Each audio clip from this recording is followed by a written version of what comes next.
So it was actually once again it was Naomi that pointed me to this.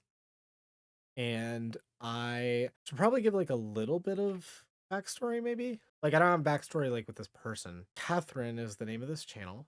I want all of you to never even look at Catherine. We're not doing any harassment or anything like that. Unless you are going to like don't go to Catherine's channel or this video unless you intend to subscribe to her channel, like her video, and say a nice comment. Don't do anything mean, even if I criticize. I want to kind of go over this video. I watched it a couple of times and I have some thoughts. Catherine is a channel that I actually remember. I had heard of her prior to this, but I kind of like when I saw this video, I was like, I didn't remember where. And then I remembered this was another thought slime boost, this channel. So yeah, we're going to take a look at this. Breadtube has a patriarchy problem is the title.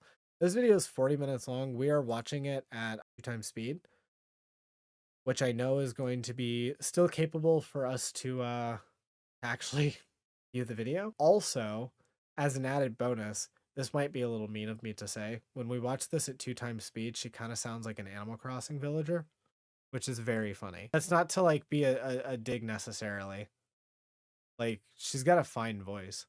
Kind of sounds like Isabel, but she's at 2x speed. Let's go ahead and watch. Let's go ahead and watch. In Sister Outsider, Black lesbian poet Audre Lorde, paraphrasing Paulo Freire, wrote, "The true focus of revolutionary change is never merely the oppressive situations we seek to escape, but that piece of the oppressor which is planted deep within each of us." I think on the left in general, we are good at confronting systems of oppression like patriarchy as something that is out there in broader external structures, but we give very little attention to the pieces of the oppressor that are planted within ourselves and our movements, so that we end up replicating in our worldviews, frameworks, ways of being, actions, and consciousnesses the exact same systems we seek to destroy. So this video is about the ways in which I see the patriarchy planted within the So far, this is fine. people and community of Breadtube, and how we can begin to recognize and eradicate the seeds of oppression within ourselves and our movements. For those who don't know, Breadtube, otherwise known as LeftTube or left-wing YouTube, refers to the creators and community around left-wing content online. Whilst most of what I say can be universalized to leftist movements. I want to see this. I want to see specifically what we're talking about. Okay.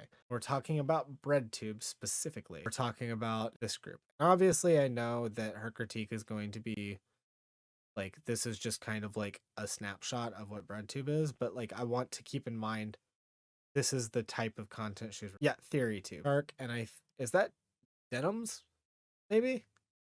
I can't really see it that well. Shark is in there, which does have me a little nervous, given the last couple of times that Shark was mentioned in a video like this. Around left-wing content online. Whilst most of what I say can be universalized to leftist movements in general, I'm going to be focusing specifically on the far left side of Breadtube, because I think this is the most important platform for the sharing of radical subversive thought that would otherwise in mainstream media be censored or shut down. What we do here is incredibly important, and failing to address patriarchy on the left could have fatal consequences for our movements.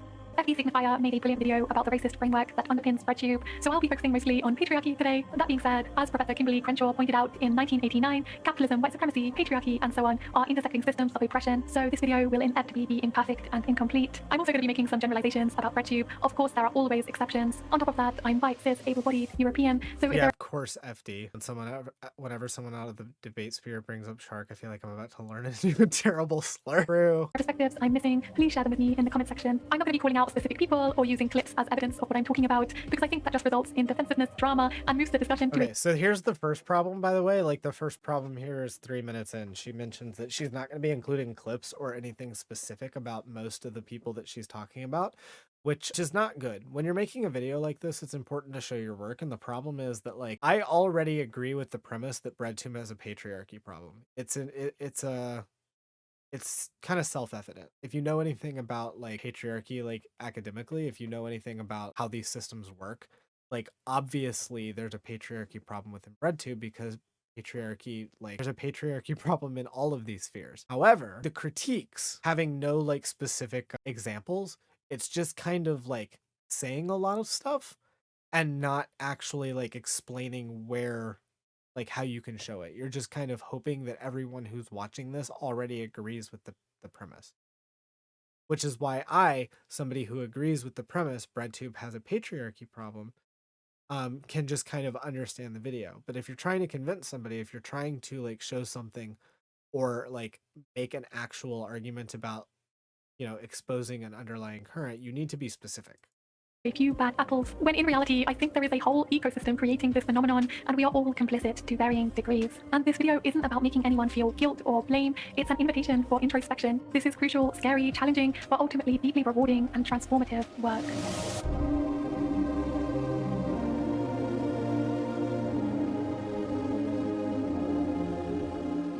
So what do I actually mean by internalized patriarchy? Why a lion? Because it's about patriarchy, and lions are kind of like a symbol of a patriarchal framework. Or the patriarchy that lives I don't know that it's a perfect allegory, but that's like why.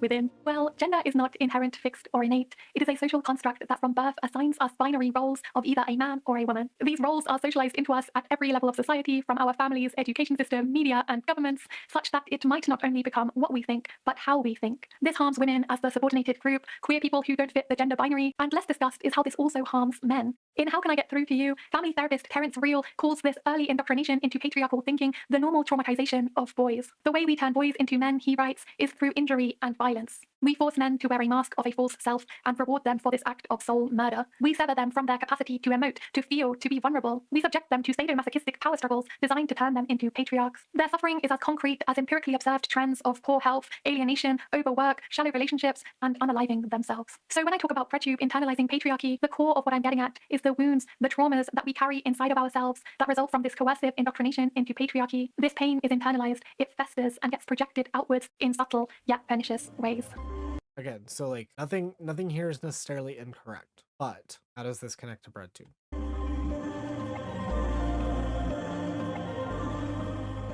Women's work alongside other marginalized groups is everywhere undervalued, undermined, and underestimated, especially when women step into the traditional domain of men, like politics, and Breadtube is no exception. And I know some of you will be thinking, well, aren't some of the top Breadtube creators women? How can you say women's work is undervalued? But just because some women manage to prevail in these political spaces does not mean that structural exclusions do not exist. Politics at every level, grassroots, in the media, and institutionally, has always been controlled and dominated by white cis men. They get to dictate what are considered valid ideas, topics, and paradigms around politics. That which operates outside of this box is not given the same status or validity. What is accredited correct ways of doing politics is then reinforced at every level of society. White cis men then choose like-minded people to work with and promote. Okay. Nothing is incorrect, but can you show an example of this happening? Like in theory, the way that the cycle works is correct, right? But how does this apply to Breadtube? And the cycle continues. So unless we intentionally do the work to dismantle the worldview born out of this, what we consider valid ways of doing politics will still be rooted in a racist and misogynistic framework. On Breadtube, I see this framework manifest in how non-men creators and non-white creators have a much harder time being taken seriously or being seen as intelligent, competent, or committed. Examples? I think women's work is much more frequently written off as liberal, reactionary, bougie, revisionist, idealist, or apolitical. Again, examples, because as you just mentioned, like a good portion of like the top amount of Breadtubers are women. So I would like to know, like, the bougie thing is one thing that that kind of throws me through a loop, because some of the creators in Breadtube, like the creators in Breadtube, just kind of are bougie. Whereas men from the same backgrounds and demographics creating similar types of content are not. And of course, why is race being pointed out here? The reason that race is being pointed out is the same as like all of the other like identifiers, right? Because in theory, when you're looking at the way that power structures inform all of this, like cis white men are going to be like the dominant power in the space, right? And so looking at the ways that like people of other groups, like non-white, non-cis, non-men, are affected by that is important. Well, then why not sexuality or disability status? Probably just like too many words to go through. Although it would have been very funny if she would have like listed every single possible identifier for like a full 30 seconds and not taken a breath. That would have been very funny. most of us will never consciously, explicitly think women have less to offer, but biases are revealed when you see who we share, who we work with, who we watch, what theorists we are encouraged to listen to, what books we are recommended to read. It seems to me we are given a very prescriptive, homogenous, white man list of voices that are considered worthy of our time. Like who? Give me an example. Black feminist writer Bell Hooks has talked about how this can become a vicious cycle. You're so used to seeing your experience as default that you don't even know that your perspective is limited in the first place. I read all kind of work. I read patriarchal men whose work I love. And how is it that they can live without reading our work, without wanting to hear our voices, even if it's just to be nosy, to wonder what those people are thinking? You know, part of the construction of dominator privilege is you don't have to think about what are those other people thinking, feeling, hoping, dreaming. And I think part of transformation is when you open yourself to wanting to know what those people that are not like you are doing, thinking, being. And this process of devaluation and scrutinization is not a passive process either. It seems to me there's often a violent backlash against women and other marginalized groups who are successful as a way to put them back in their place. Professor Flowers, ContraPoints, Mexi, Lindsay Ellis have all received an onslaught of attacks, harassment, and misogyny. But where is the same level of hatred, vitriol, and deplatforming of the often far more harmful, frequent, and verifiable wrongdoings of white cis men? Can you please? Can you please give an example? And the other thing too I want to point out here is that the claim is that all of these creators, specifically Professor Flowers, Mexi, Lindsay Ellis, and ContraPoints, have been harassed due to like whatever, and they've experienced misogyny, and I don't doubt that. I imagine all of them have. However, the implication here is that like the male creators don't, and that is objectively not true. Like it's verifiably not true. You just have to literally look at the events of any of them streaming or doing any kind of content, like the even the video essayist. Like sure, they don't experience misogyny, and a lot of them are not going to experience any kind of like stuff rooted in different bigotries. But to claim that like there's something unique about how like they don't like experience any of this. And yeah, the vagueness is so great, right? Like she can't make any examples. To give examples would be to have to ignore a lot of stuff.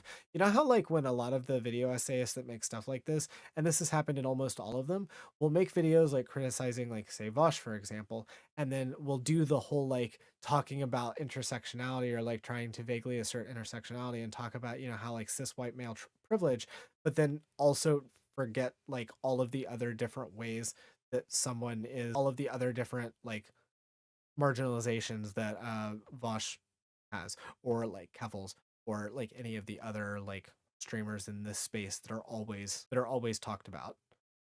Vosh has literally openly stated that he has received death threats from people frequently. Yeah, like he does. I guarantee you that every single person who was on that list at the beginning, the clip that I think someone said was like from a Noah Samson video, I guarantee you every single one of them receives death threats, probably daily or weekly. I guarantee you all of them do. It's part of being a content creator, and it's part of being a large public figure.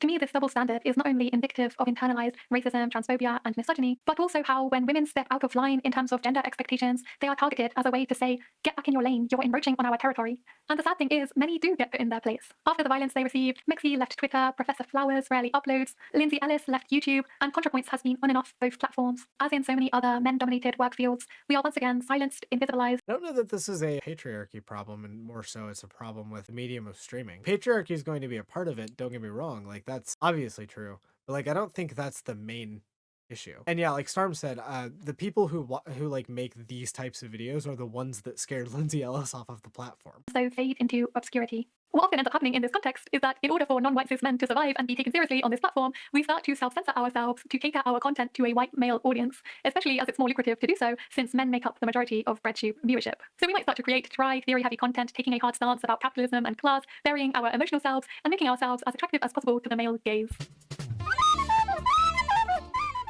Mexi has spoken about how when she first started uploading, she made more off-the-cuff casual videos, but after the sexist comments and harassment she received about using filler words and her presentation, she slowly started to curate her. Is that even true? I mean, to some degree, no, it actually kind of is true. Like that's just a function of how media content works. In some ways, anyone who makes media has to capitulate to patriarchal frameworks, but it's not like the only thing. This is another example of like confusing the underlying issues with like the only issue. Where like, yeah, obviously like anyone who makes some sort of kind of media content, whether it's streaming or television or like music or anything, is going to have to work around like standards that come out of patriarchy or white supremacy or transphobia or homophobia, like those different types of things. However, they're not the only thing that's like pressing down on them. At the end of the day, if like patriarchy didn't exist, there would still probably be algorithms that like kind of forced you as a creator to like tune your stuff in a certain way. videos to be more in line with the Breadtube acceptable masculinist content. And I'm often getting well-intentioned advice to be louder, more dominant and assertive in my videos, aka act more like a man. In other words, it's the same thing we've constantly seen with feminism since its inception. Rather than getting us all to value non-cis men ways of being, the onus is on women to aspire to the ways of being and values of men. Feminist author Susan Green put this really succinctly in a Rev Left Radio podcast episode when she said, "The women's movement, like so many, I think, movements for social change, make a very correct observation, which is there's something wrong here. And there was something really wrong with the way things were. The problem was the solution, in my opinion, was not correct. The solution was, in order to solve this problem, we as women have to become more like men. And so women entered the workforce and kind of left the home and adopted the values of patriarchy. And so although the women's movement ended up creating a lot of what I call patriarchs in drag, because the values of the feminine still continue to be undervalued. What happened for the women's movement is the being realm, the inner realm, emotion, connecting, intuition, the body, which had always been considered second class, it was still considered second class. And so we just got a continuation of all the problems of patriarchy. What I began to understand is the external patriarchy is bad enough, but inside of us, we all have an inner patriarch. And until we...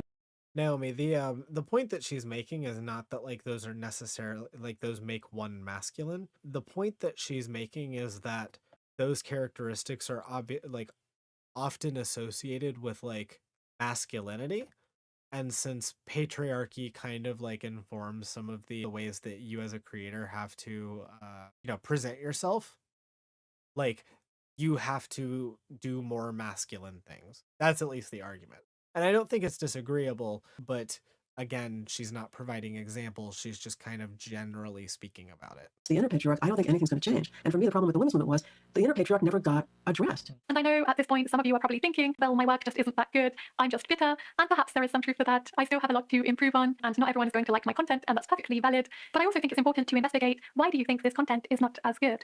Is it because you're used to associating a strong masculine presence with authority, power, and politics? Are you used to having your worldview mirrored and reproduced so that when you see content that isn't geared towards white male tastes, you feel affronted? What is it within yourself that thinks less of content by marginalized people? Or maybe you're thinking, I just haven't heard of your channels. It's not my fault, it's the algorithm. But why haven't you heard of them? What voices are you surrounding yourself with? What are you telling the algorithm you do and don't want to see? Whose values are embedded in the way the algorithm prioritizes content? And what are you doing to challenge the structural exclusions that might exist? I'm just being a little shit. Like, it's not entirely false that like, again, patriarchy does have an effect on this. It's not entirely false that like algorithmically that's going to be affected by it, but it's not the only thing. Yeah, skill issue.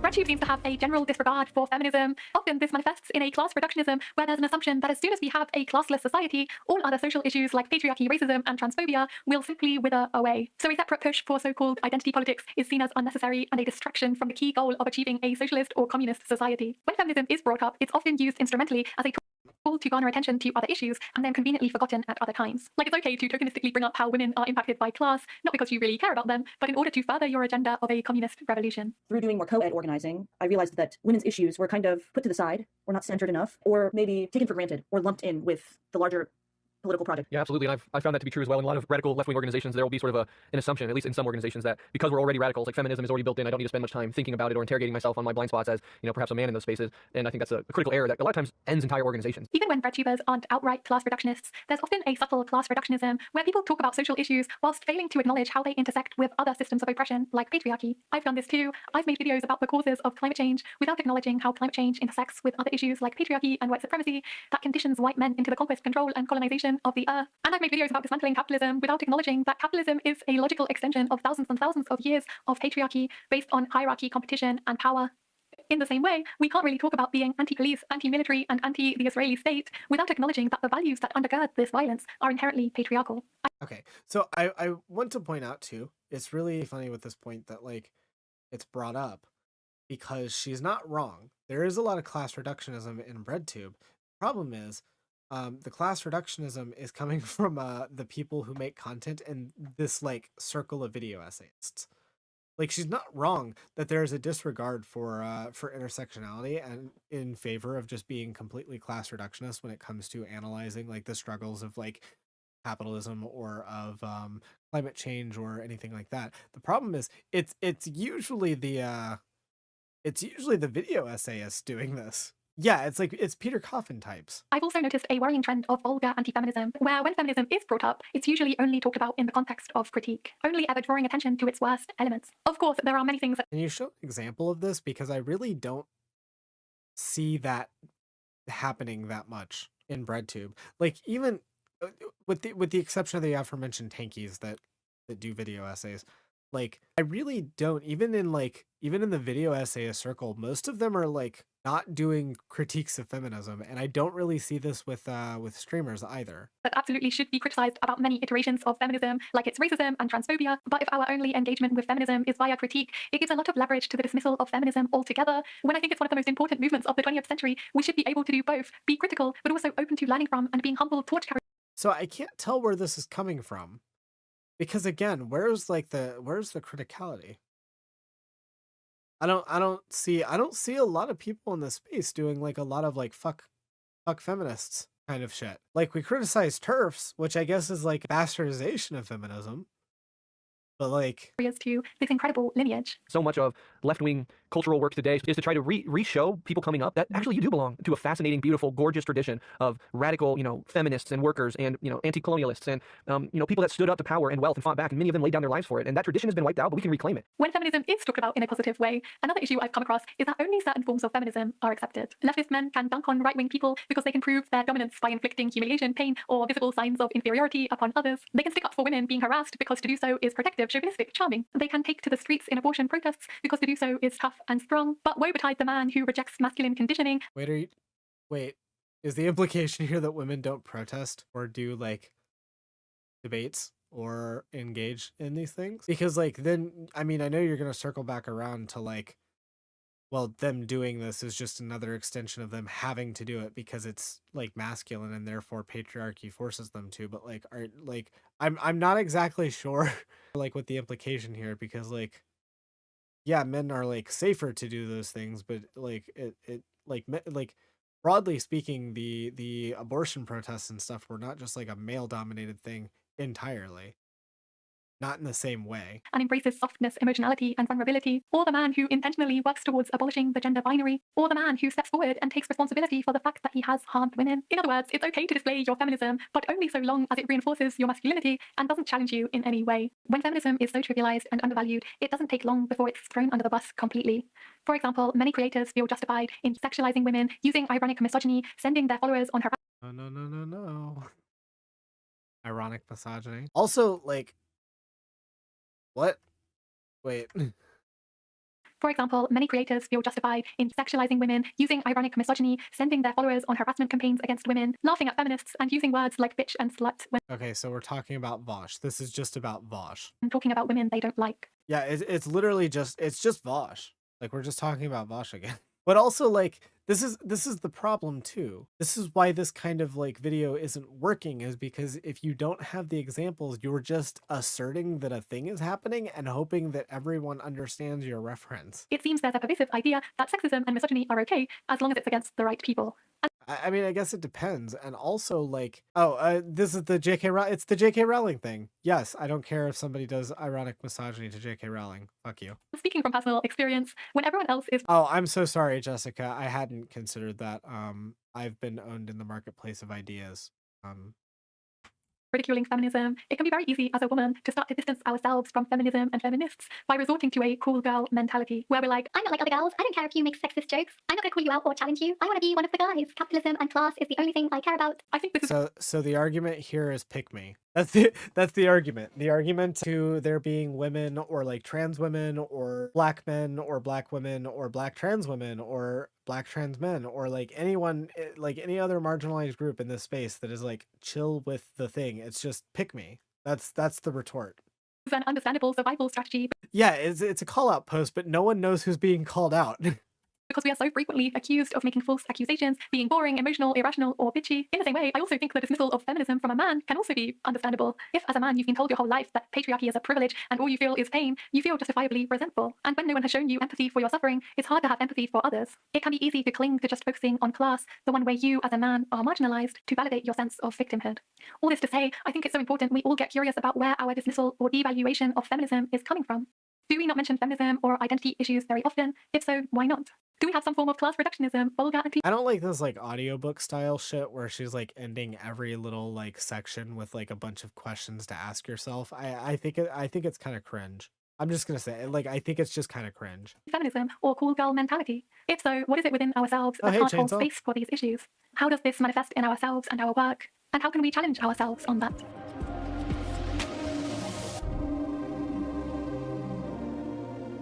The majority of Breadtube creates a very masculinist framing of how to create social change. Work done in the traditionally masculine public sphere, like agitating, organizing, direct action, critical mass support, large-scale projects, and violence, is granted more value than work done in the private, domestic, feminine sphere, like caring for others, raising the next generation in radical new ways, self-healing, or building the revolution from the ground up.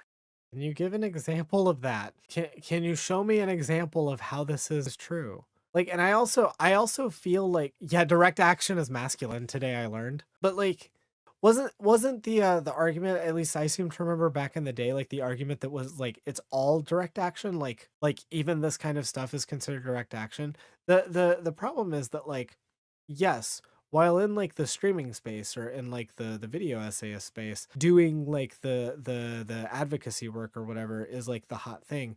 That's because like that's the element that like algorithmically works. That's what's going to people's stuff. But also, if you look at the video essayist sphere, which I would argue makes up the majority of Breadtube, because like we really don't have that many like streamers in Breadtube. When you look at the video essayist sphere, no, a lot of shit is just artsy now. It's not simply just like direct action. I don't know when the last fucking time, I don't know, like, I couldn't even like tell you when the last time there was like a fucking video from like ContraPoints or like Lindsay Ellis or H Bomber Guy or, you know, Philosophy Tube that was just like direct action. That one's usually like the smaller ones. Like, fuck, the last person in like that circle in like a Breadtube that I remember doing like the direct action thing was fucking Sophie from Mars. Like, which by the way, like I have my issues with Sophie from Mars, but like these are the creators that are like the large ones are doing the artsy shit. They're doing the like, let's talk about leftism through like video game analysis or like through media analysis or something like that. Like that's not just like, that is kind of like the educational stuff. It's not just like direct action shit or theory. To be clear, I'm not saying there is anything inherently feminine or inherently masculine about any of these actions. The point is that under patriarchy, external, visible work done out there in the world is always granted more importance than work done in the internal, relational, emotional realm. But like, doesn't that kind of defeat your point? Because Breadtube is full of video essayists that aren't doing the external work. They're just doing the media critique thing. And this creates a situation, in my experience, where many people have great politics in theory, which often doesn't translate into how they live their values on a day-to-day basis with the people around them in the here and now. I also worry that if masculine values dictate the only valid means of engagement, leftist spaces can become incredibly inhospitable to anyone who doesn't fit this very narrow masculinity. For example, my conditioning taught me that as a woman, I should be nice, sweet, soft, never angry, never make a fuss. As a result, I've always been pretty pathetic in protests, occupations, direct actions. I'm just not cut out for these types of actions, but I do think my way of being has helped me facilitate transformative justice, provide emotional labor, create leftist art. Does this make me any less of a leftist? I think it's dangerous to valorize certain forms of... Like, again, you're not like making necessarily a wrong point. It's just that like this undermines kind of your overall thesis, because Breadtube is kind of not that though. It's not. A lot of streamers talk about direct action. If you're critiquing streamers, maybe, but you're not. You're saying Breadtube, and Breadtube is, as we've established, more than just the streamer sphere. Engagement as inherently superior to others, because it can end up making a large proportion of the population feel like they have no space on the left. And then people wonder why so few women watch Breadtube or join leftist spaces. Privileging very public, visible visions of social change also perpetuates the great man theory of history, that real change happens by one charismatic male leader who, through his brilliance, inspires followers and incites the revolution. I don't think anyone on Breadtube explicitly thinks they will be the next MLK, Che Guevara, or Marx, but I think the martyr as opposed to the... I do. I will be the next Marx. I'm the feminine second coming of Marx. Trickster archetype is still very much alive in our communities. The martyr archetype is serious, macho, hierarchical, perfectionistic, fetishizing suffering, and literally dying for the cause. The trickster archetype, on the other hand, is transgressive, fun, light, artful, playful, and doesn't take things so seriously. The right has effectively mobilized the trickster through people like Trump and Boris, who are classic, sneaky, funny, cheeky rule breakers, using tricks and hoaxes. So clearly there's a political appetite for the trickster, and yet the left is still stuck on being martyrs, full of guilt and sacrifice and a better than complex. What? Trump and Boris Johnson are like neither one of them have good approval. Like people don't like them. Your argument is that like we need to be more playful as leftists and less rigid and stuff, and I agree. But then you're like, we should do what the right does with Trump and Boris Johnson. What? There's clearly an appetite because these two people who have like absurdly low approval ratings are the right choices. What? This is stuff that you would do like out in the world, not like through online video making. Percy Shelley's statement that poets are the unacknowledged legislators of the world. In other words, yes, we need to engage people via the intellect, but often what persuades and mobilizes people even more is that which touches our hearts and spirits, that which is felt on a visceral, embodied level. But because these things are racialized, Again, you're not wrong. The problem is this doesn't apply to Breadtube because Breadtube already does the artsy shit.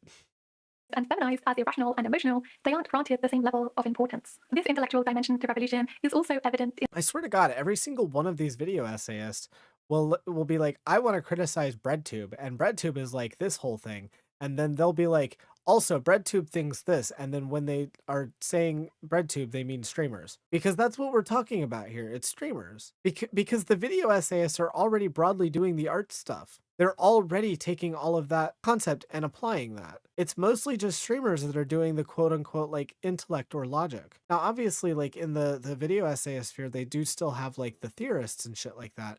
But like those aren't the majority. They really aren't. They're not even like close to the biggest. They're not even close to the biggest like names in Breadtube. Yeah, no, this isn't nothing burger, Harmsy. in the hypersectarianism and dogmatism of the left too, where there are No, Chainsaw, you're absolutely correct. And that's the whole thesis that I have with like critiquing this video, is that this video says a lot. Like it uses a lot of words to say nothing. Because overall, the overall point of the video that Breadtube has a patriarchy problem is self-evidently true if you know anything about patriarchy or white supremacy or feminism or like any kind of like academic framework for this stuff. But you can't say Breadtube has a patriarchy problem and then provide zero examples of the like individual level of how these things manifest, because then you're just saying stuff. You're just saying words. And again, you're hoping that your audience already knows what you're talking about. thousands of theoretical debates about which tendency or which theorists make you a real leftist. Of course, I'm not saying accept all ideas willy-nilly. They all to varying degrees deserve scrutiny and critique. My issue is that on Breadtube, theoretical differences all too often devolve into competitive theoretical battles full of machismo, bravado, and ego, tearing each other down over minor differences with an air of arrogance over having won. These approaches allow no room for mutual exchange based on a willingness to listen, learn, and grow, which are considered more feminine actions. It's like they're not really interested. I don't even know that I necessarily agree with this. Like the problem is it feels like this type of analysis is really like essentializing femininity.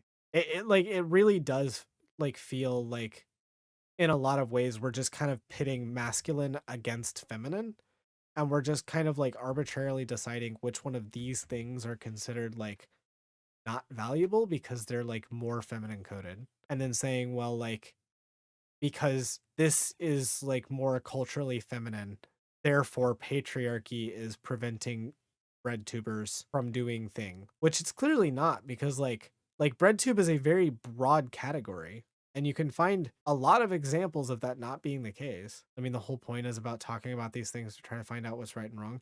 Yeah, that's true. Like that's part of like the overall discussion, and like especially when we're talking about like the academic stuff here. That's absolutely true. But it feels like it kind of feels like we're like ascribing positions to masculinity and to femininity, and not really like we're playing fast and loose with it. In ending oppression, they're interested in being the ones that get to oppress. To me, a lot of this arrogance Wait, of go interested in ending oppression is to listen, learn, and grow, which are considered more feminine actions. It's like they're not really interested in ending oppression. They're interested in being the ones that get to oppress. Who is being like again, if you could provide examples, this might be a salient point. To me, a lot of this arrogance of privileging our ways of doing social change as inherently superior is also scarily reminiscent of the colonial Eurocentric tendency to export white cis men's views across the globe as the one true way of living and being, rather than the more traditionally Wait, are you making the argument that like Breadtube is doing like digital colonialism feminine humility to say, you know what, we don't know what is best for by like what metric though? Exactly how?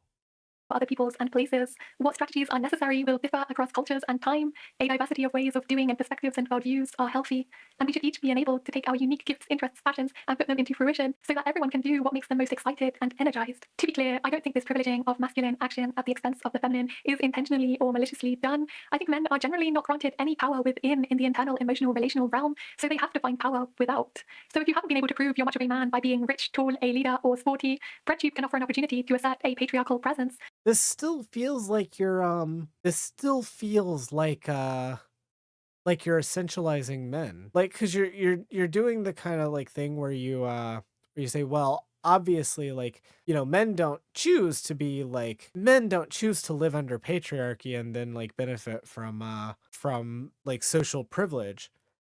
But when men don't get social privilege, they choose to seek it out because they both are powerless under the hand of patriarchy and also understand that it exists and have a desire to reinforce it. Via being a theory bro, a martyr figure, or promoting masculinist forms of revolutionary action. In other words, admiration and influence via a patriarchal online presence can be a stand-in for the love, acceptance, and admiration you may truly, desperately crave. So I think it's really important that we get curious within ourselves and our movements. What is the relationship between the actions we promote, our visions of social change, and our masculinity? Where does this come from? How did it get here? How does this masculinist framework shape discourse more broadly on the left? In what ways are we creating a space that is not safe or welcoming for women and other marginalized groups to be a part of? And what taboos are we creating on the left as to what visions of social change are seen as valid?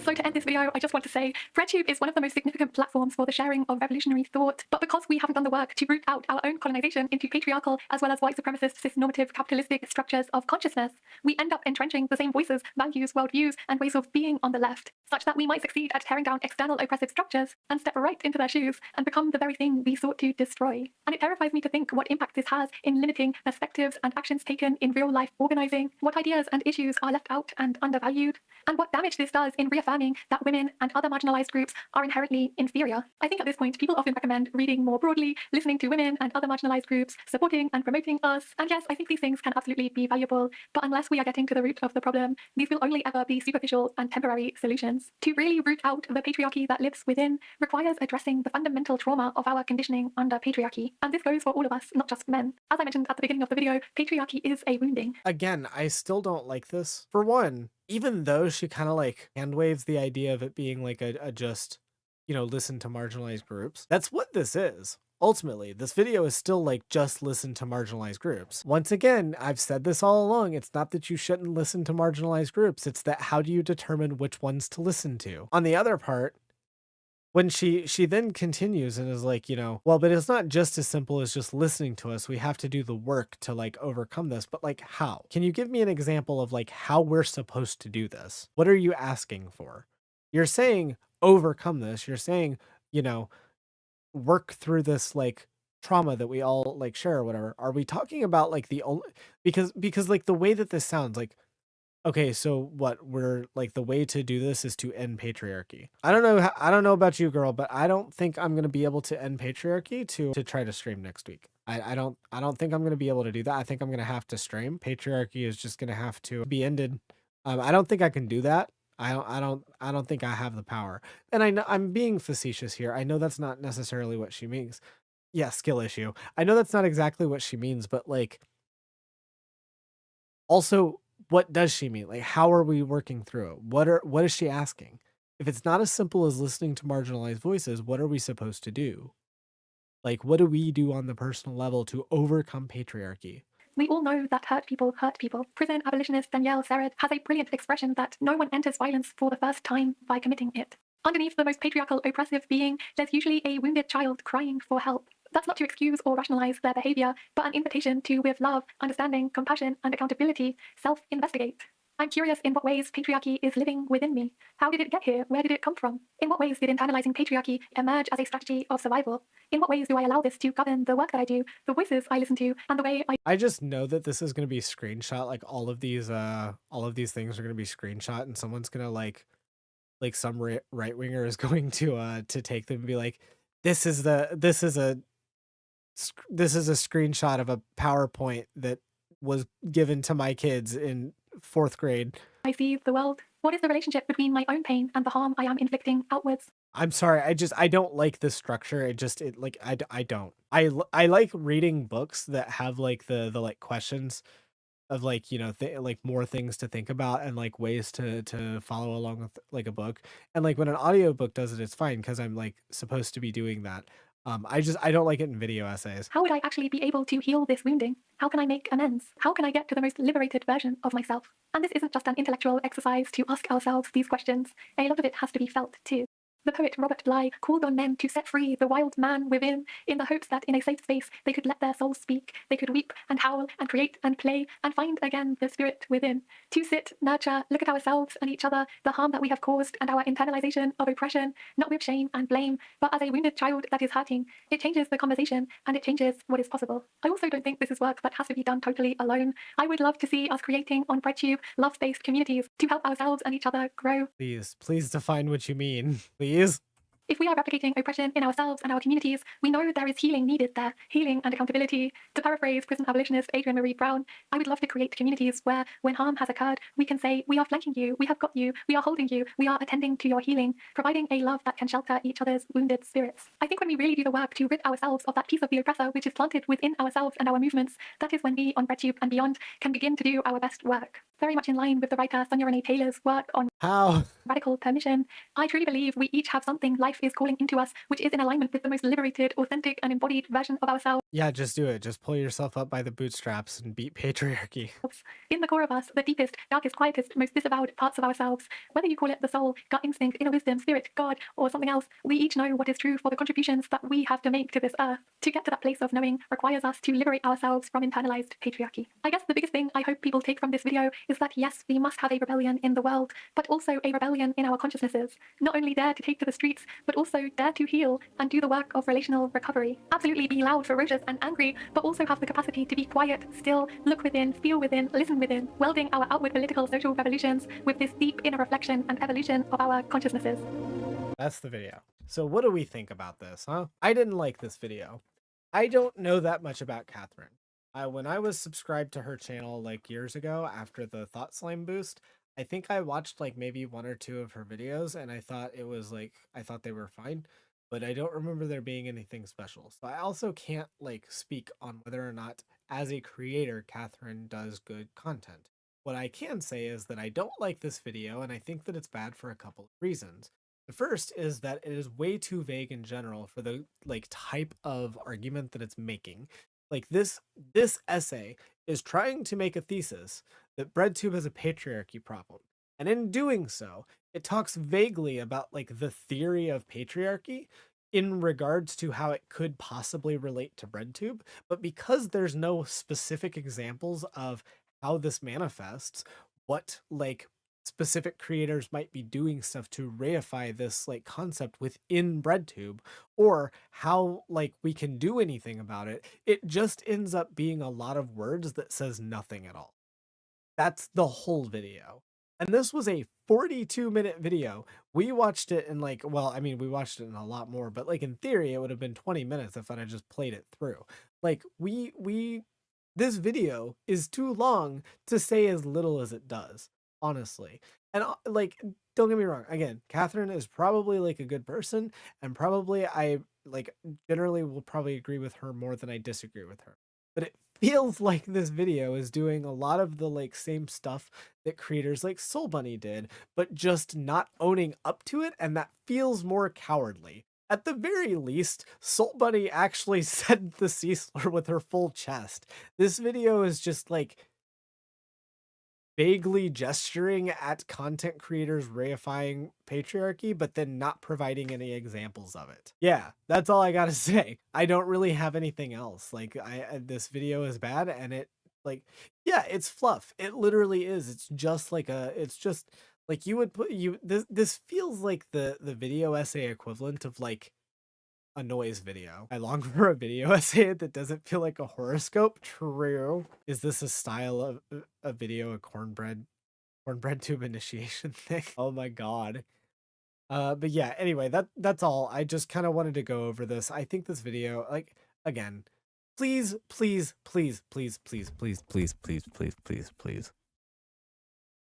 don't go talk to Catherine.